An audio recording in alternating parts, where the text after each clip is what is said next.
le kum ki hein lim zel ma le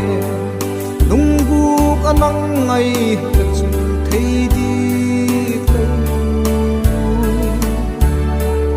lavang ya kapin mau mau ma le ei them bi ding pu sit nang lo chu ki le kit le chun kanum nge si gen thei lao bang ka phi ne min nang lo bel ding dang ken wang ka nei po ka hin na pen nang lovin tam zo pu ko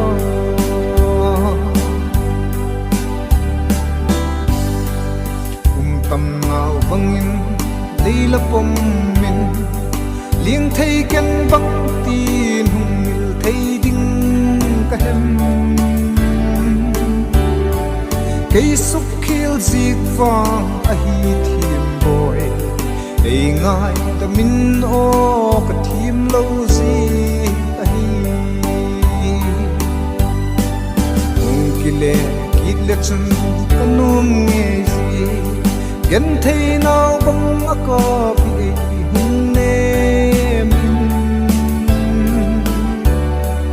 nang lo bel ding dang ken wang ka nei boy ka hin na pen nang lovin tam zo pu ko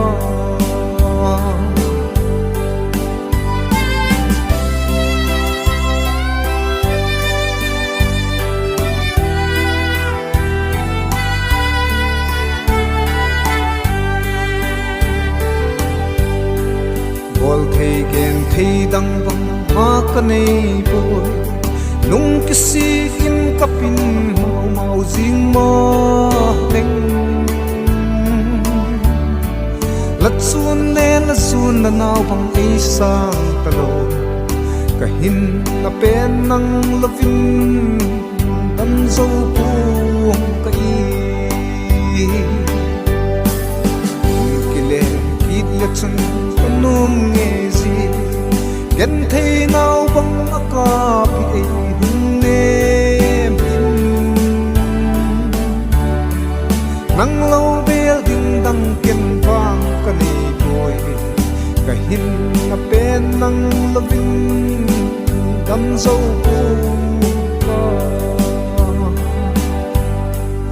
ka hin na pen nang lovin kam zo pu